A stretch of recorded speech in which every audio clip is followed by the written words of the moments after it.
세상에 사는 모든 사람들은 사랑하며 살고요, 사랑을 구하며 살고 있습니다. 사랑하고 상관없이 살아가는 사람은 아무도 없을 것 같습니다.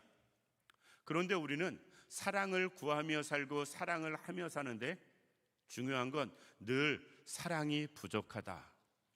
그래서 사랑을 갈망하는 모습을 보여주고 있습니다.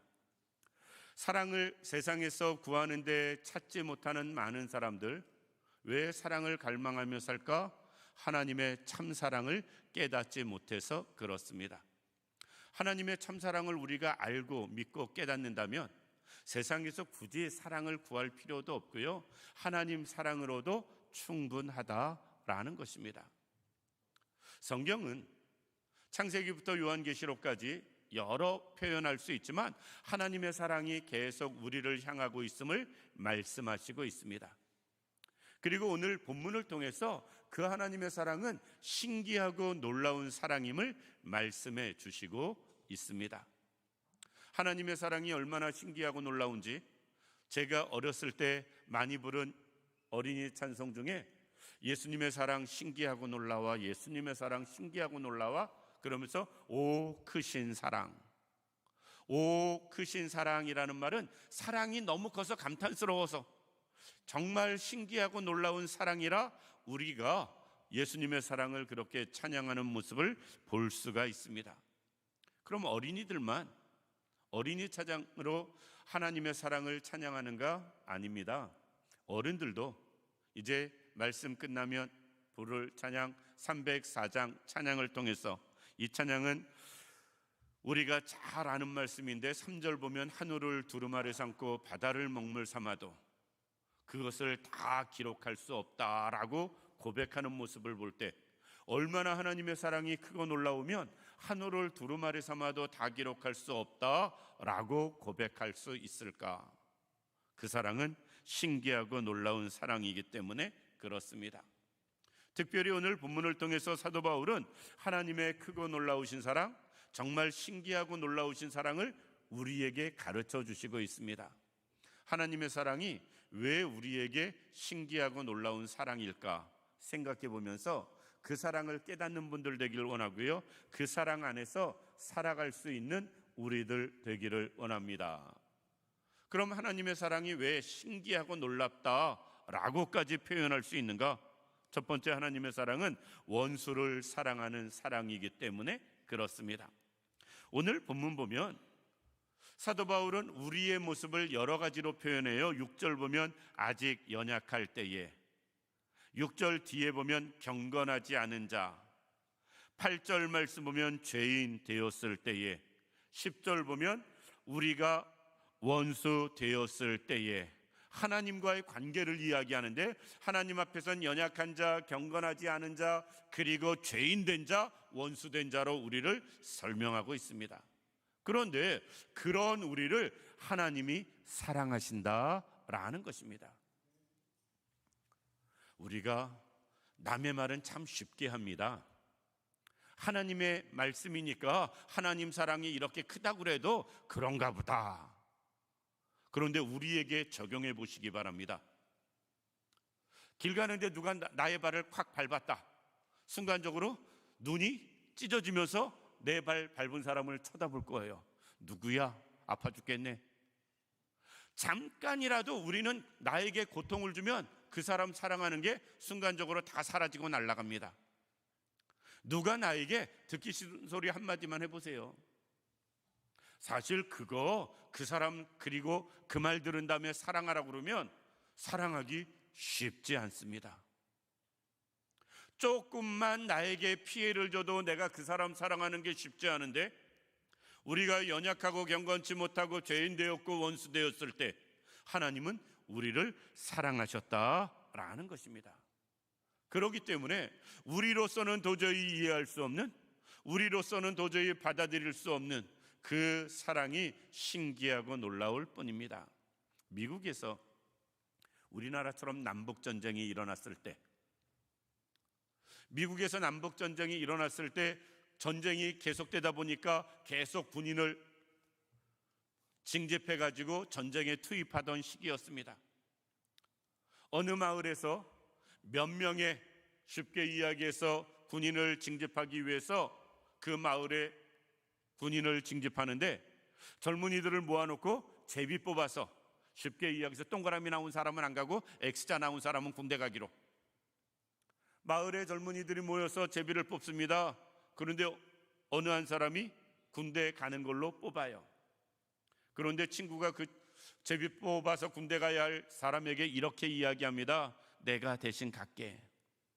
너는 부모도 있고 처자식도 있고 돌봐야 될 사람이 많이 있는데 나는 부모님도 세상 다 떠나셨고 아직 결혼을 안 해서 돌봐야 할 처자식도 없으니 내가 대신 갈게. 그리고 친구 대신 군대를 갑니다. 군대를 가야 되지만 친구가 대신 가주는 바람에 남아있는 이 친구는 늘 뉴스에 관심을 가져요. 어디서 또 전투가 벌어지지는 않았나? 어디서 또 싸움은 하지 않나? 나 때문에 군대 간 그 친구를 위해서 늘 신경 쓰면서 뉴스에 집중합니다. 그런데 어느 날 연락이 옵니다. 그 친구가 군대에서 사망을 했다고. 시신을 인계받고 장례를 치릅니다. 그리고 그 비석을 세웁니다. 친구가 자기를 대신해서 군대 간 그 친구를 위해서 장례를 치르면서 비석을 세우는데 이렇게 그 비석에다 묘비명을 씁니다. 나를 대신해서 죽었다.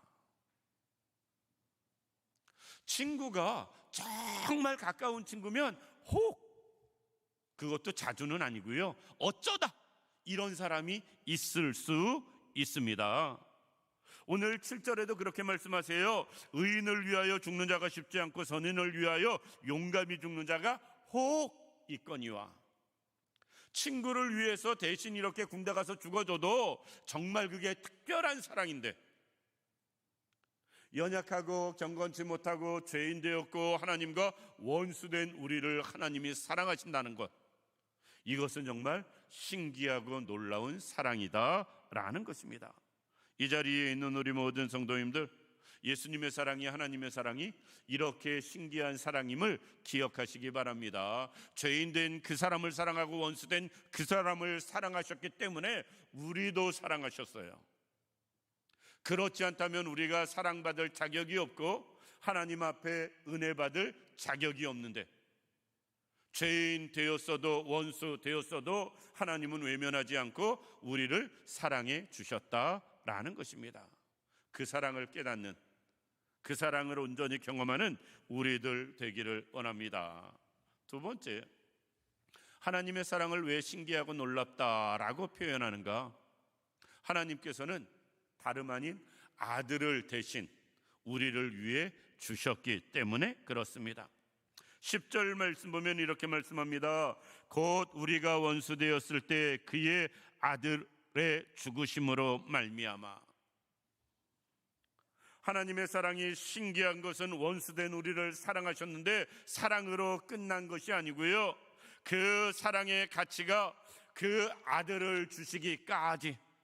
따라서 하나님께서는 예수님을 이 땅에 보내주셨고요, 이 땅에서 예수 그리스도께서 이 잔을 나에게서 옮기시옵소서라고 기도할 때에도 하나님께서는 침묵하시고 십자가 지게 하셔서 예수님께서 이 땅에서 죽게 하시면서 우리를 구원하시는 그 사랑이기 때문에 하나님의 사랑이 신기하고 놀랍다라는 것입니다.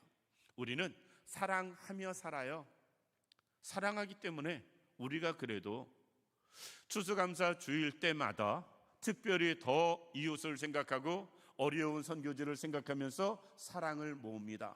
물질로 베푸는 사랑이에요. 그리고 이곳에 함께하는 많은 분들 마음이 있어서 베푸는 사랑입니다.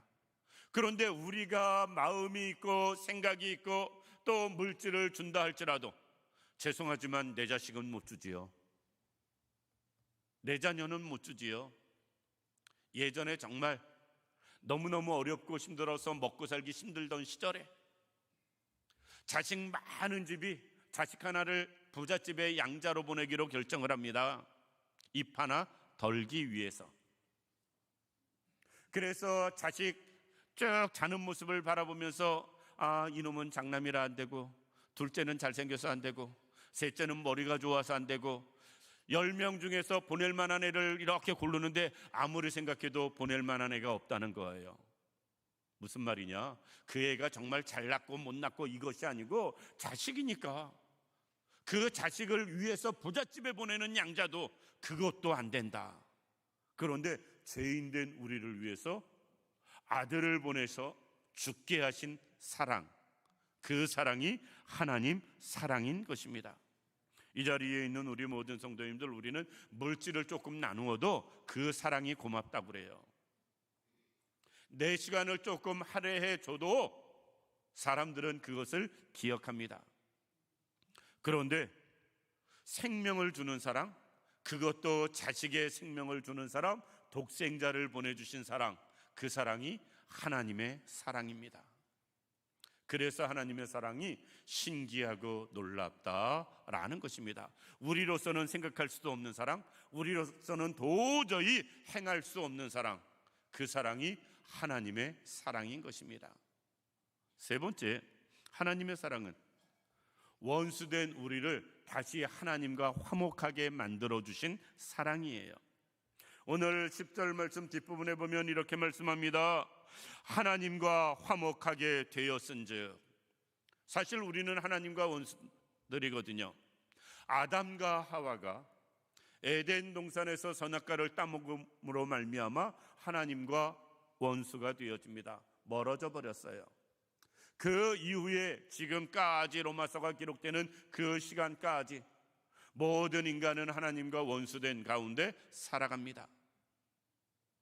하나님과 다시 화목해질 방법, 길은 우리에게 없습니다. 오늘 본문에도 이야기합니다. 하나님과 다시 우리가 화목하게 되었는데 원수되었다가 사람이 행한 일은 아무것도 없어요. 하나님과 화목하게 되어지는 과정 가운데 인간이 행한 일은 아무것도 없다. 하나님께서 사랑해 주셨고 하나님께서 독생자 주셨고 하나님께서 그 독생자를 통하여서 다시 화목하게 만든 길을 열어주신 것 다 하나님이 하신 사랑이에요.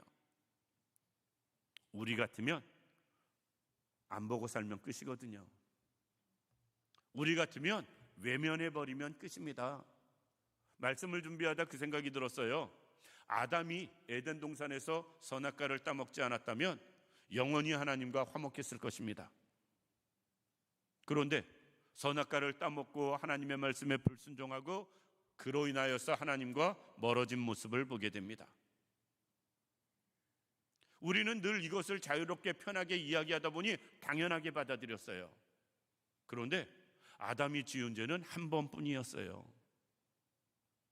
한 번의 죄로 인해서 하나님과 관계가 깨졌고 멀어졌다. 우리는 얼마나 많은 죄를 졌나요? 얼마나 오랫동안 또 죄악 가운데 살아가고 있나요? 아담의 죄와는 비교할 수 없을 만큼 우리는 더 큰 죄인들이다. 아담은 그 한 번의 죄가 그렇게 문제되어서 하나님과 관계가 깨어졌다면 늘 죄 가운데 사는 우리가 하나님과 화목해질 수 있다는 건 현실적으로 불가능하다. 그럼에도 불구하고 하나님이 우리를 사랑하셔서 독생자 주시고 그 독생자를 통하여서 우리를 하나님과 다시 화목하게 만들어 주신 것, 정말 신기하고 놀라운 사랑입니다.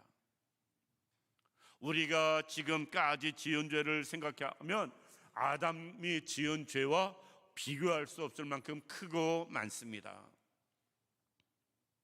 따라서 우리에게 베푸신 하나님의 사랑은 비교할 수 없을 만큼 크고 놀라운 사랑이며 은혜인 것입니다. 원수 되었을 때에 오죽 죄를 많이 짓고 못된 짓 많이 하고 죄 가운데 살았으면 우리를 하나님께서 원수 되었을 때에 라고 말씀하시겠어요. 그럼에도 불구하고 그런 원수를 하나님께서 다시 화목하게 해 주셨으니 그 사랑이 신기하고 놀라운 것이다 라는 것입니다. 마지막으로 하나님의 사랑이 왜 신기하고 놀라운가? 하나님의 사랑이 우리를 구원해 주셨기 때문에, 구원의 은혜가 임하였기 때문에 신기하고 놀라운 사랑입니다. 오늘 10절 말씀 맨 뒤에 보면 이렇게 말씀합니다. 더욱 그의 살아나심으로 말미암아 구원을 받을 것이니라 라고 말씀합니다.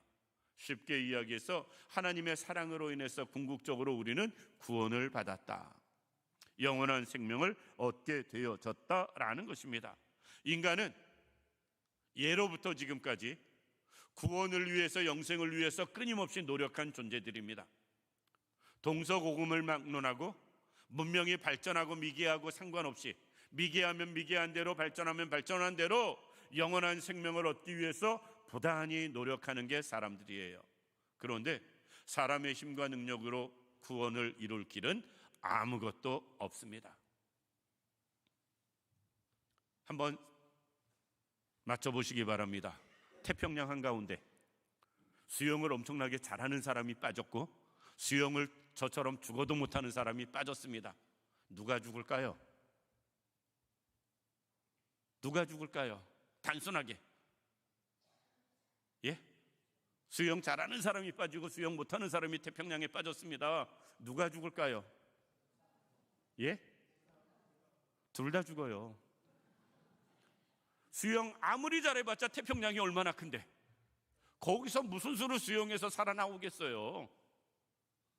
인간이 그렇습니다. 죄악이 너무나 커서 아무리 내가 의인이라 할지라도, 아무리 내가 깨끗하다 할지라도, 아무리 내가 잘났다 할지라도 우리 살아날 길이 없어요. 태평양에 빠진 사람 살아나기 위해선 지나가는 배가 구해주든지, 날아가는 비행기 헬리콥터가 밧줄이라도 내려주든지, 혹 그러면 몰라도 우리에게 구원이 그겁니다. 하나님의 사랑이고 예수 그리스도의 십자가예요. 그거 이외에는 다른 길이 없다. 구원에.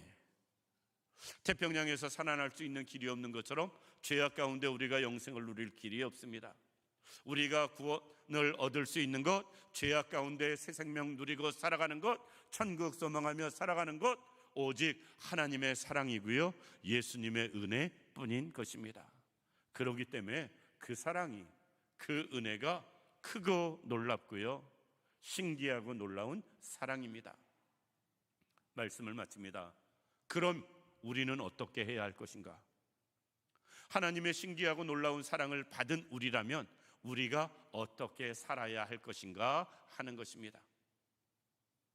우리가 하나님의 사랑을 정말 받은 사람이라면 첫 번째, 온전히 믿을 수 있는 분들 되기를 원합니다. 오늘 본문 1절 보면 이렇게 말씀합니다. 그러므로 우리가 믿음으로 의롭다 하심을 받았으니. 다른 것으로 우리가 그 사랑을 받은 게 아니라 하나님을 믿음으로, 예수님을 믿음으로 그 사랑을 받은 사람들을 우리가 믿음으로 되어지는 거예요. 따라서 하나님의 사랑을 말로 하는 것이 아니라 온전히 믿을 수 있는, 그 신기하고 놀라운 사랑을 온전히 마음으로 믿을 수 있는 우리들 되기를 원합니다.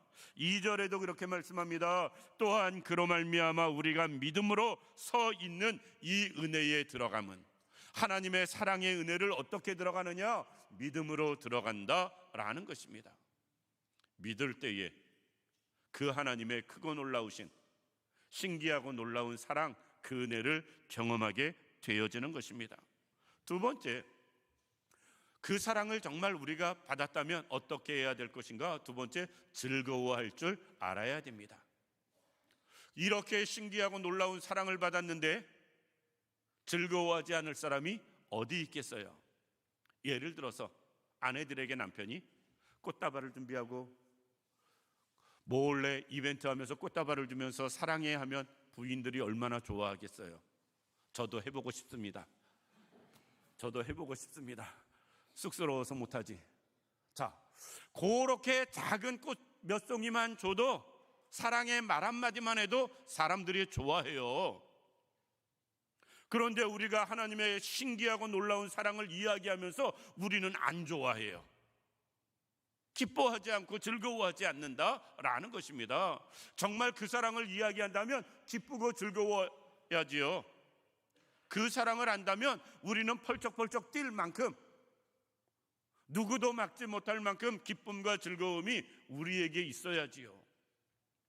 따라서 정말로 하나님의 신기하고 놀라운 사랑을 우리가 경험한다면 그 안에서 기쁘고 즐겁게 살아갈 수 있는 우리들 되기를 원합니다. 2절 말씀 맨 끝에 보면 그런 사람이 하나님의 영광을 바라보며 즐거워한다라고 말씀하고 있고요. 3절에도 다만 이뿐 아니라 우리가 환난 중에도 즐거워한다. 하나님의 그 신기하고 놀라운 사랑을 경험한 사람은 어려움이 있어도 즐거워한다라는 것입니다. 그리고 11절 말씀 맨 끝에 보면 이 세상에 어떤 일이 있어도 우리는 예수 그리스도 안에서 즐거워한다. 하나님의 그 사랑을 깨달은 사람은, 우리가 하나님의 신기하고 놀라운 사랑을 기억하면서 기쁘고 즐겁게 살아가는 분들 되기를 원합니다. 마지막으로 하나님의 그 사랑을 받은 우리도 사랑하며 살아가야 됩니다. 독생자를 주시기까지 나를 사랑하신 그 하나님을 사랑해야 되고요. 나를 위해서 십자가 지시고 고난 당하신 그 주님의 은혜를 깨닫는다면 그 주님을 사랑하는 사람이 되어져야 되고요. 그리고 그 사랑을 안다면 주께서 피 흘려 사신 교회를, 몸된 교회를 사랑할 줄 알아야 되고요. 그리고 몸된 교회 안에서 함께 신앙생활하는 모든 성도들을 사랑할 줄 알아야 되고요. 그리고 우리와 함께하지 않는다 할지라도 우리가 어렵고 힘든 모든 사람들을 사랑하며 돌아볼 줄 아는 사람들 되어져야 됩니다. 신기하고 놀라운 사랑을 받았는데 지극히 작은 사랑도 베풀지 못한다면, 1만 달란트 빚진 자가 탕감을 받았는데 100 데나리온 빚진 자를 용서하지 못하는 그런 사람과 차이가 없을 것입니다. 우리가 하나님의 사랑을 받았으니 이제 사랑하며 살아가는 우리들 되기를 원합니다. 그로 인해서 하나님께 영광 돌려드리고 그 사랑이, 하나님의 신기하고 놀라운 사랑이 내 마음에서 늘 차고도 넘쳐나며 그로 인하여 우리는 믿음으로 기쁘게 또 즐겁게 하나님 섬기며 살아가는 우리 모두가 되기를 주님의 이름으로 축원합니다. 기도드리겠습니다. 고맙고 감사하신 아버지 하나님, 은혜와 사랑을 진심으로 감사드립니다. 부족하지만 연약하지만 허물되지만 죄인 되고 하나님과 원수 되었지만 그럼에도 불구하고 우리를 버리지 아니하시고 사랑해 주심에 감사합니다. 하나님, 그 사랑 생각하며 우리가 믿음으로 받게 하시고 즐거워하게 하시고 사랑으로 섬기게 하여 주옵시고 이 시간 또 그 사랑을 마음에 새기며 성찬 예식 거행합니다. 우리 가운데 찾아오셔서 함께 하시며 영광 받아 주옵소서. 하나님이 홀로 주관해 주시기를 원하옵고 원하오며 예수님의 이름으로 기도드립니다. 아멘.